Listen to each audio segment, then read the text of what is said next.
ಮಾತಾಡೋದು ಏನಿದೆ, 25 ವರ್ಷದಿಂದ ಸ್ನೇಹಿತರು, ಕಷ್ಟ ಸುಖಕ್ಕೆ ಭಾಗಿಯಾಗ್ತಾರೆ, ಒಳ್ಳೇದಕ್ಕೆ ಬರ್ತಾರೆ, ಎಲ್ಲದಕ್ಕೂ ಭಾಗಿಯಾಗ್ತಾರೆ. ಅದಕ್ಕೆ ಇಷ್ಟಪಡ್ಬೋದು. ಸರಳವಾಗಿ ಮಾಡ್ಕೊಳ್ತಾ ಇರಲ್ಲ, ಸರಳವೇ ಮಾಡ್ಕೊಳ್ಳೋದು. ಇಲ್ಲ ಗೊತ್ತಿದೆ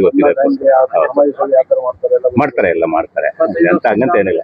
25 ವರ್ಷ ಜೊತೆಲೇ ಇದ್ದೀವಿ, ಒಂದೇ ಮನೆ ತರ ಇದೀವಿ, ಅಕ್ಕಪಕ್ಕ ಇದೀವಿ. ಅದರಲ್ಲೂ ಸಮಾಜ ಸೇವೆಯಲ್ಲಿ ಸ್ವಲ್ಪ ಮುಂದೆ ಬರ್ತಾರೆ, ಮಾಡ್ತಾರೆ. ಬಿಟ್ರೆ ಇನ್ನೇನು ಹೇಳುವಂಥದ್ದು.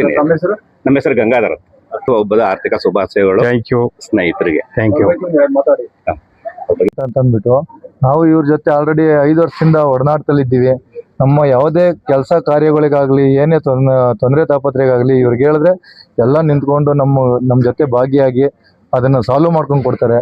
ಅವಾಗಿಂದನೂ ನಮಗೆ ಆತ್ಮೀಯರಾಗಿ, ತುಂಬಾ ಅಕ್ಕಪಕ್ಕದಲ್ಲಿದ್ರು ಕೂಡ ತುಂಬಾ ಆತ್ಮೀಯರಾಗಿ ಚೆನ್ನಾಗಿ ಯಾವುದೇ ಫಂಕ್ಷನ್ ಆಗಲಿ, ಯಾವುದೇ ಕಾರ್ಯಕ್ರಮ ಆಗಲಿ, ಇಲ್ಲಿ ರೋಡ್ಗಳಿಗಾಗ್ಲಿ, ಇಲ್ಲ ಗಲಾಟೆಗಳಿಗಾಗ್ಲಿ ಎಲ್ಲದಕ್ಕೂ ಸ್ಪಂದಿಸಿ ನಮಗೆ ಚೆನ್ನಾಗಿ ನಡ್ಸ್ಕೊಂಡು ಕೊಡ್ತಾರೆ. Happy birthday sir. Thank you Mahesh.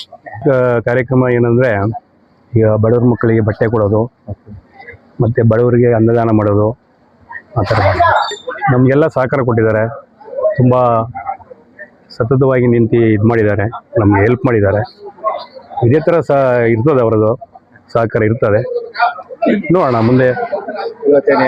ನಿಮ್ಮ ಜನ್ಮದಿನಕ್ಕೋಸ್ಕರ ಯಾರು ಗಣ್ಯರು ಏನಾರು ಇನ್ವೈಟ್ ಮಾಡಿದ್ದೀರಾ? ಇಲ್ಲ ಸರ್, ನಾನು ಇವತ್ತು ಸ್ವಾಮೀಜಿಗೆ ಹೋಗಿದ್ವಿ, ಸ್ವಾಮೀಜಿ ನೋಡ್ಕೊಂಡು ನಮ್ಮ ನಿರ್ಮಲಾನಂದ ಸ್ವಾಮೀಜಿದ ಆಶೀರ್ವಾದ ಪಡೆದು ಬಂದಿದ್ದೀವಿ. ಸಮಾಜ ಸೇವೆ ಅಂತ ಮಾಡಿದ್ದೀವಿ. ಸಮಾಜ ಸೇವೆ ಅಂದರೆ ಈಗ ನಾವು ಸರ್ಕಲ್ ಮಾರಮ್ಮನ ಕುಂಡಿಸುವಾಗಲೇ ಆಗಲಿ, ಇಲ್ಲ ಕೆಂಪೇಗೌಡ ಜಯಂತಿ ಮಾಡೋದೇ ಆಗಲಿ, ನಾವು ಮುಂದೆ ನಿಂತ್ಕೊಂಡು ಮಾಡ್ತೀವಿ.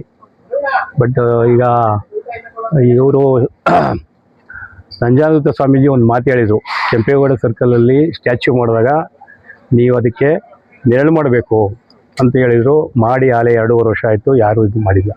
ಅದಕ್ಕೆ ನಾನು ಹೇಳಿದ್ದೀನಿ, ಇವಾಗ ಅದು ಮಾಡಿಸ್ತೀನಿ. ಯಾವತ್ತು ಸರ್? ಈಗ ನಾವು 2ನೇ ತಾರೀಕು ಕಾರ್ಯಕ್ರಮ ಇಟ್ಕೊಂಡಿದ್ದೀವಿ, ಅಷ್ಟರೊಳಗಡೆ ಅದನ್ನು ಮಾಡಿಸ್ತೀವಿ, ನೆರಳು ಮಾಡ್ತೀವಿ ಕೆಂಪೇಗೌಡಗೆ ಅಂತ ಹೇಳಿದ್ವಿ.